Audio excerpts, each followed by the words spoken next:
My parents divorced when I was 8 years old. They had just purchased a house together in the woods in Walker, Louisiana, which is 20 or so miles from Baton Rouge. After seeing his subsequent relationships, I realized that this is something my father does when his marriage is rocky. He sells his house and then buys or builds a new one for the sake of distraction. I've actually seen it work for him. Once engaged in a new project and excited by the possibilities, his wife may forget to ask why he was out so late, who he was with, and why he smells like another woman's perfume. But this time his trick didn't work. My mother had had enough. I don't even think we lived in that house in the woods for a full year before my mother suggested that he'd go stay with his whore instead. I wasn't terribly upset by this. My father and I had never been close. He was a no-nonsense high school coach, and I was bookish, skinny, and weird, far from the athlete he wanted. Though, to be fair, he didn't try to push me into sports or pressure me to follow football. Instead, he ignored me entirely in favour of my little brother Trent, who seemed like he was born with a ball in his hand. Trent didn't play one sport, he played all of them, starting when he was merely a toddler. I never resented either of them for this, I merely mentioned it to paint a better picture of my brother. If Trent and I had been one person, we'd be a very well-rounded individual. Me, precocious and dreamy and even-tempered. Trent, sporty, rough and emotional, living up very well to the reputation that came with his bright red hair, even when he was still in diapers. You couldn't have two more opposite children, but we loved each other fiercely, particularly in the years of our parents' divorce. Though there was 3 bedrooms in this house in the woods, Trent and I shared one, not wanting to be separated. However, that all changed around the time I turned 10. I was starting puberty as well as word, self-explanatory sessions that came with it. So I figured it was time I had my own room. Without so much as asking my mother, I began moving things to the room across the hall to claim my new space. We'd been living in that house in the woods for a couple of years now, and even though it felt large and empty in the days following my father's exile, now it felt like home, and I had claimed a new room for myself, where I wouldn't be bothered by Trent's nightlight or those soft, irritating snuffling noises he made in his sleep. But still, though I had figured I was too old for a nightlight, the inky darkness of my room when I turned my bedside lamp off was a bit too much. My mother would sleep in her room at the end of the hall with the door open, so she could hear us if we called, and she would often fall asleep watching a Letterman or Seinfeld. The ghostly blue glow of the TV in her room illuminated mine just enough to pacify me, so I began sleeping with my bedroom door open. I was 10 then, I'm 30 now. I've not been able to sleep with my bedroom door open for 20 years because of what I saw standing in my room that night. I don't know what woke me. I was simply awake, and I hadn't been a moment before. Everything was quiet. Everything was still. The sleep timer on my mother's TV must have clicked off because there was no noise anywhere. Not even the whir of the air conditioner. Not even crickets in the woods outside. Simple, unbroken silence. I lay in bed for a while, staring at my ceiling and puzzling why I had just awoken. I realized it was very cold, even though the AC wasn't running. With a small shiver, I pulled my comforter around my shoulders and rolled over on my side to face my bedroom door.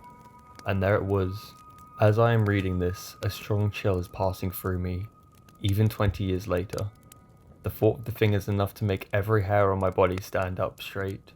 I've got to pee quite badly too, but don't feel like I can move before I tell this story, and I'm done with it, until I push that thing out of my head. A small part of me is afraid that by talking about it tonight, I have somehow summoned it, and it will be waiting for me in the hallway when I go to empty my bladder, all terrible and white and staring. I don't know what I saw. It was tall, to a 10-year-old anyway, and ghastly thin. It seemed to shine in the thick darkness of my room. It was so pale, its skin seemed whiter and thinner than paper, its skull all round, hairless dome. It was naked, I think. I could make out the sharp ridges and curves of its hips.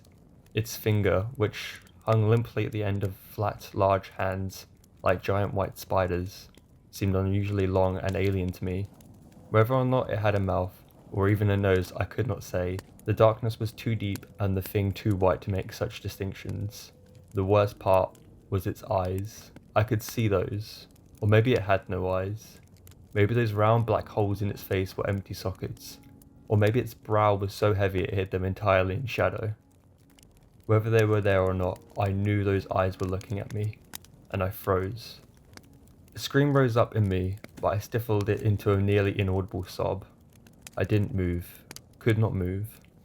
The thing saw me, I knew, but perhaps it didn't realize I saw it. Maybe if I just kept pretending to be asleep, it would leave me alone. I dared not close my eyes though. I couldn't let that thing out of my sight for a moment, lest it attempt to creep closer. We stared at each other what felt like an eternity, but in reality it was probably about a minute or two. Neither of us moving, neither of us making a sound. Both of us just staring. Then, as suddenly as it appeared, it was gone. It did not acknowledge me, did not attack me, did not make a sound except from the odd popping of its joints and the creaking of the floorboards underneath. As it stalled down the hall to the kitchen, it was gone, but still, I could not move. The thing was still out there somewhere, and it was even more terrible out of sight than it was standing in front of me. At least when I could see it, I knew where it was and what it was up to. Now my mind swarmed with horrific possibilities of what this thing might be capable of, and what kind of terrible appetite it must possess. I lay there in the dark for over an hour, fretting over the strange creature and listening to the dark, sleeping house for any sign it was still around. But nothing came. Steeling my nerves, I took in a deep breath and prepared to do the bravest thing I had done in all my 10 years. I prepared to run to my mother. I slowly slipped out of bed, expecting the moment my feet hit the floor for the thing to snatch them, but it didn't. I stepped carefully and quietly at my bedroom door, expecting that the moment I peeked my head out, it would be there, but it wasn't. I looked left, I looked right, I looked left again, and in a burst of speed, I didn't know what I was capable of, bolted to my mother's room. My sudden and explosive entry was enough to make her stir. "Drew?" she said blearily while clicking on her bedside lamp. "Is that you? What's wrong?" "Mum, there's something in the house. I saw something looking at me. It was standing in my bedroom doorway and it was looking at me, and I think it kind of looked like the kid from Powder. Like a Baldo albino or something." I was so relieved to be with her and telling her what I'd seen that I didn't notice the look of shock wash over her face until she grabbed me and pulled me close. She was wide awake now, and she looked terrified. "What did you say?" "Someone was standing in your doorway looking at you." I nodded.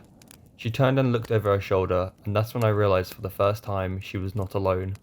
My brother Trent was asleep in bed beside her. My mother leaped out of bed and rushed to the closet, where she kept her handgun.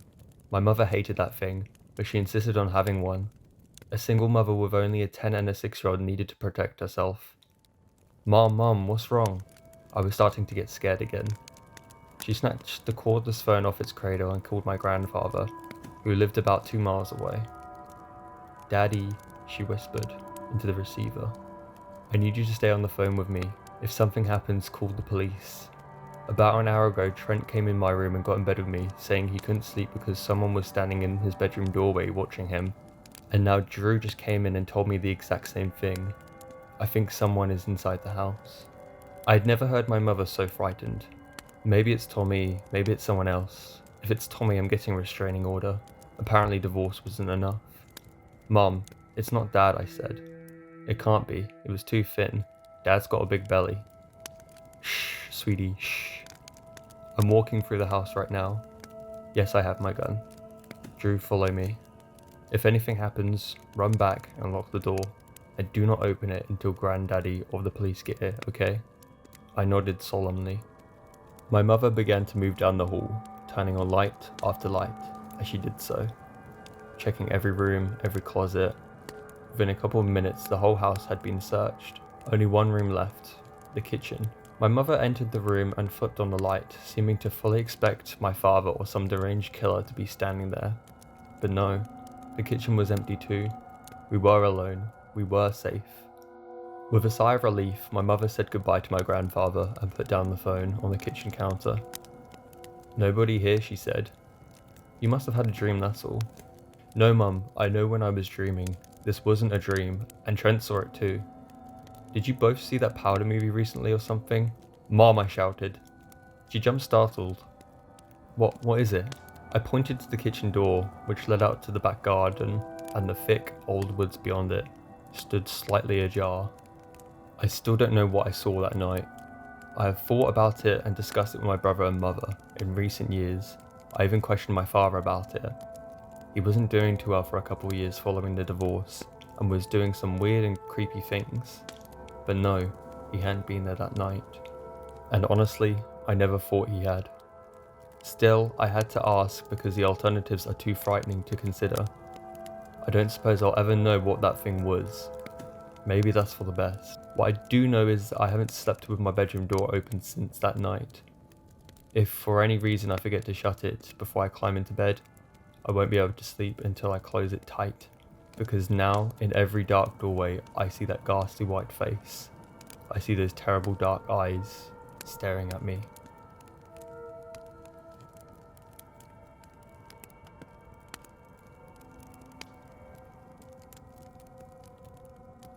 Very few people experience something so traumatizing at a young age, that it sticks with them forever. I'm one of those people. I was maybe 7 or 8 years old. My elder brother and I grew up in a broken household. My mother raised us and our dad was a deadbeat and disappeared from our lives. Our mother worked 2 jobs to provide for us. She'd even sometimes have to work night shifts and would usually have our grandma stay over at our house on nights she had to work. My brother Austin is 2 years younger than me. We were fortunate enough to have our own bedrooms given the certain circumstances. We lived in that house, but for the 3 of us and our mum's dime alone, it wasn't terrible. The area in which we lived in wasn't amazing though. It was a night like any other. I cannot remember if it was a school night or if it was a weekend.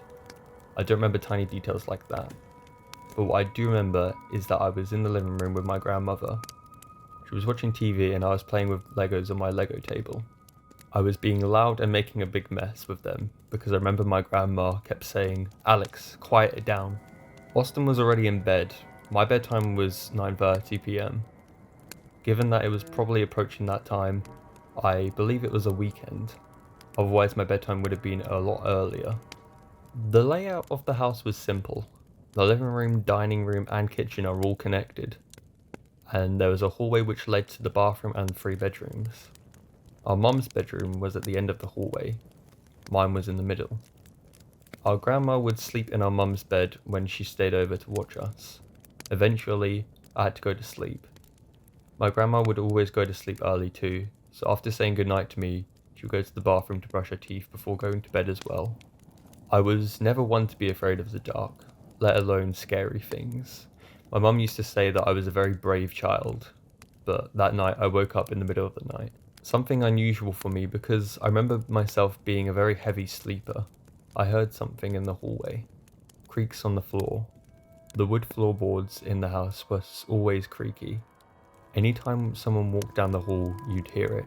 I thought my grandmother was going to the bathroom. However, the creaking didn't stop. It sounded like there were creaks were moving back and forth, almost like pacing. I got out of bed and went to the door to listen. Now I heard whispering. I was more confused than anything. I thought my grandmother was talking to Austin. I opened the door and looked in the hallway, in the dark, and what I saw still haunts me. A tall, naked, skinny woman was leaning on the wall with her head between her arms. She was whispering stuff to herself, and then, like a deer in headlights, her head whipped around to look directly at me. I screamed for my grandmother like a little girl and slammed my door shut. There were pounds at my door, and the woman on the other side was screaming her name. "Jeremy, Jeremy, open the door!" I kept screaming as loud as I could for my grandmother, and I heard her scream in the hallway.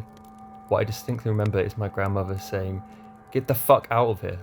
The woman screamed, "Where's Jeremy?" My grandmother was in her mid-60s at the time. She was still pretty quick, even for her age. She yelled to keep my door locked. She managed to fend off this crazy woman and managed to call the police at the same time. I don't know how she did it. My grandmother was one tough woman. The woman left the house screaming, "Jeremy!" And after locking the door, my grandmother came to hug both me and Austin, who was also awake from all the commotion. We all sat huddled together until the police came. By that time, my grandmother just told us to go back to sleep. It simply was a matter of my grandmother not locking one of the doors, mixed with living in an already shady area. That woman had to be on crack or something. Seeing what I saw at such a young age did a number on me. I couldn't sleep for a long time. It was this incident that resulted us in moving out of the same house not long after.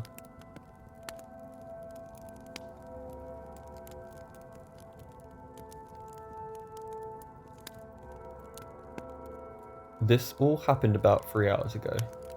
I moved back in with my mother about 2 weeks ago due to my lease ending at my apartment, and my girlfriend and I split up about a month before the end date. She took the place that we looked together, and since she put down the security deposit and paid everything up front, I didn't have a lot of say in the matter. My mother offered to let me stay in her spare bedroom for a month or two while I get back up on my feet and save until I can get my own place. This was just a disaster waiting to happen, and my mother and I didn't live well together. Without any options on such short notice, I took her up on her offer and moved in. It's a small townhouse tucked away from the main roads, about 5 minutes away from anything of interest. It heats up like a sauna during the day, and so I didn't spend much time there unless it was in the evening or my day off. Thankfully I work from 8 AM to 7 PM, so I didn't bear the brunt of the heat. Mom works from 5 AM to 4 PM herself, and she's usually going to bed by the time I'm home. And the less interaction we have, the less chance we butt heads. But that all changed tonight. 2 weeks in, and my mother and I have lived surprisingly well with one another, which is a far from when I was in high school and growing up. She asked me if I would go to the store with her, since it was finally cooling off. Most people don't crowd grocery stores at night, and she needed help carrying a few things she needed to buy. Not like my company would have been nice or anything, no big deal. I couldn't argue with her for letting me stay rent-free, so why not? I offered to drive, so she left her keys in the house. My smartass left mine there too, and it was a reflex to twist the knob as you walked out. We both realised once we both had got in my car that neither of us had our keys. Great time for our first fight in a while, right? After we cleared up on the way to go on forgetting your keys, and I knew I shouldn't have asked for your help bullshit, she tried calling our landlord to see if he would come and unlock the house with a spare key. While she did that, I walked around to the front door to see if by some miracle it was unlocked, but no luck. The landlord is out of town, we find out, so we call the landlord's son to see if he has a spare, and he doesn't either. Awesome. Thankfully, my mother has a back deck with furniture, and I had my cigarettes, so we called a locksmith and decided to wait it out. Now, to describe things a bit, the townhouse is 2 stories. From the table and chairs on the back porch, we're about 10 to 12 feet from the back door, and the spare bedroom overlooks the whole backyard. After a few more minutes of complaining to each other, we sit in silence, and eyes wander to the window for the spare room. It's about 9:15 PM, and so it's decently light outside. I can see everything fairly well, and I see the blind start swaying slightly. At first I thought I was crazy, and didn't say anything. I thought it out and remembered I left my fan on, and it rotates to cover the whole bedroom, and regularly blows the blinds a bit. My mum and I start talking about work, friends, life in general, and I catch one of the blinds moving up of the corner of my eye again. But this time, one of them is held up, and I make out the distinct shape of a face. I stand up and walk over to the side of the house and try to get a better angle, but the blind slid back into place as soon as I moved. It's about 9:30 at this point, and my mother keeps asking me what I'm doing, and why am I pacing in the yard. I'm thoroughly freaked out, and I'm convinced that someone was inside the house, in my room, watching down on us. Despite my better judgment, I don't tell my mum. Instead, I come back and sit down, act as natural as possible, and wait to see if I'm not going slowly crazy, like my dad did before he ran out on us. In consecutive 5-minute intervals, I glanced up at the window to see if there was any more movement. By about 9:40, my mum's getting cranky as hell, waiting for the locksmith, and started laying it into me about forgetting my keys. I'm so far away from giving a shit. It was dark outside already, and we didn't have any outside lights on, so it's getting darker and I'm already getting creeped out. The only lights that were left on when we left were the living room and dining room lights. My bedroom light was off, and at 9:45, when the locksmith finally showed up, I looked back up in my window again, and the light was now on in the spare bedroom. The locksmith smoothly unlocks our back door. My mum grabs her debit card and pays him, and I beat her to the door before she can go inside. I tell her to wait for me to check things out, and before she can start complaining, I tell her, "Mum, I saw something through the window while we were waiting for the locksmith." The colour drains out of her face and I step inside. I grab the keys from my computer where I left them, right inside the door, and I shut the back door. We walk over to my car, parked about 50 feet away from the street. I retrieve my pistol. I always conceal carry, and I have one firearm in the house and one in my vehicle at all times. My mum sits down in the car, calls 911, and I go back into the house, armed and ready to deal with whoever was in there. I checked every room inside every cupboard and drawer, the bathrooms and closets, and finally my room. Nothing. No one is hiding anywhere, and I'm starting to think I'm actually nuts for a second. Until I check my bedroom closet and find my second gun missing. Okay, red flag. I got the hell out of Dodge at that point, came blasting down the stairs, and that's when I realized that the front door was unlocked. That was definitely the first thing I checked when we were locked out, and now it's not. Someone was definitely here. Cops have been called and arrive after about 10 minutes. We explained what happened and obviously decided not to stay there tonight. But they checked everything out before we left. No signs of forced entry, and the only thing we could document as missing was my gun. What do I do from here? We're not going back to that house. I'm damn sure of that. But Jesus Christ, man. I'm spooked as hell. I'm writing this from my phone and we're at my aunt's house. And now we have half our damn family going nuts over this too. Not how I wanted to spend my Thursday night.